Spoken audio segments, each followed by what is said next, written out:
একাধিক প্রকল্পের শিলান্যাস করলেন রাজ্য মুখ্যমন্ত্রী মমতা বন্দ্যোপাধ্যায়। গঙ্গাসাগর মেলার প্রস্তুতি খতিয়ে দেখতে ও মেলার শুভ উদ্বোধন করতে গঙ্গাসাগরে পৌঁছায় রাজ্যের মুখ্যমন্ত্রী মমতা বন্দ্যোপাধ্যায়। গঙ্গাসাগরে পৌঁছে রাজ্যের মুখ্যমন্ত্রী মমতা বন্দ্যোপাধ্যায় দক্ষিণ 24 পরগনা জেলার নামখানা পাথর প্রতিমা সাগর সহ বিভিন্ন বিধানসভার প্রকল্পে শিলান্যাস করেন। শিলান্যাসের পাশাপাশি গঙ্গাসাগরে ভারত সেবাশ্রম সংঘের বেশ কিছু প্রকল্পের উদ্বোধন করেন রাজ্যের মুখ্যমন্ত্রী মমতা বন্দ্যোপাধ্যায়। ভারত সেবাশ্রম সংঘে পৌঁছে পূর্ণবানন্দজির বিগ্রহতে আরতি করেন রাজ্যের মুখ্যমন্ত্রী মমতা বন্দ্যোপাধ্যায়। রাজ্যের মুখ্যমন্ত্রী মমতা বন্দ্যোপাধ্যায় গঙ্গাসাগর মেলাকে নিয়ে তিনি বলেন, প্রায় 8 কোটি টাকা ব্যয় করে গঙ্গাসাগর মেলায় কপিলমুনি মন্দির প্রাঙ্গণ আলোকসজ্জায় রাঙিয়ে তোলা হয়েছে। এক্সট্রা ট্রেন সব বিকেলে জিপিএস ট্র্যাকিং, স্যাটেলাইট ট্র্যাকিং এর ব্যবস্থাও থাকবে। কোনো অ্যাক্সিডেন্ট যাতে না হয় তার জন্য 2400 সিভিল ডিফেন্স ও অন্যান্য ভলেন্টিয়ারও নিয়োগ করা হয়েছে। মানে যেগুলো হয়েছে আর কি সেগুলো বলছি আমি।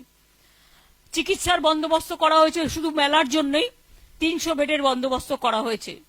সাগর, নামখানা, চেমাগুড়ি, লট 8, রুদ্রনগরে স্বাস্থ্য পরিষেবাকে আরো জোরদার করা হয়েছে।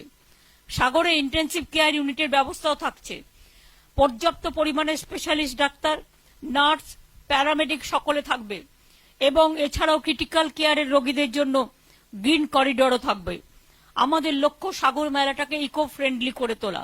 আমি সাংবাদিকদের কাছেও, সংবাদ মাধ্যমের কাছেও সহযোগিতা চাইব, যাতে কোনো ছোটখাটো ঘটনাকে নিয়ে কোনো উত্তেজনা না ছড়ায়। কেউ কোনো প্ররোচনা ছড়ালেও আপনারা ছড়াতে দেবেন না, কারণ আমি মনে রাখি যেখানে 80 লক্ষ 90 লক্ষ মানুষ আসে সেখানে মানুষের নিরাপত্তাটা সবচেয়ে বড়। আপনাদের একটা খবরকে কেন্দ্র করে অনেক সময় স্ট্যাম্পিডও হয়ে যায়। এবং আমি সকলকে বলবো, যারা এখানে প্রশাসনের আছে, সুমিতকে এবং তার সাথে এসপি যারা আছেন, অন্যান্যরাও আছেন, যে দেখবেন সবসময় অ্যানাউন্সটা করবেন যে একটু লট 8-এ জেটিতে ভিড় হওয়ার আগে যখন 4 ঘন্টা গ্যাপ থাকবে যেন দূরে দূরে রেখে দেওয়ার ব্যবস্থা করবেন।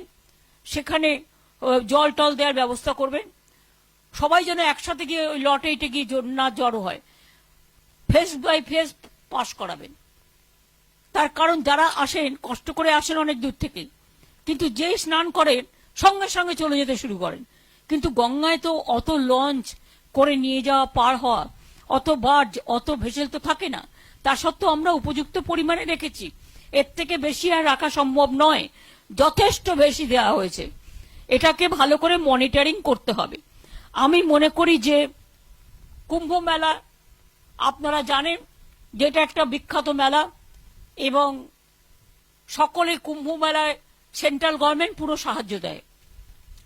কিন্তু গঙ্গাসাগর মেলা কুম্ভ মেলার থেকেও অনেক বড় বেশি। তার কারণ ওখানে কমিউনিকেশন আছে বাস, ট্রেনের।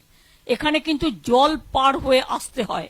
সুতরাং সেই অর্থে যদি আপনারা বিচার করেন তাহলে মনে রাখবেন গঙ্গাসাগর মেলা ওয়ান অফ দ্য বেস্ট মেলা ইন দ্য ওয়ার্ল্ড।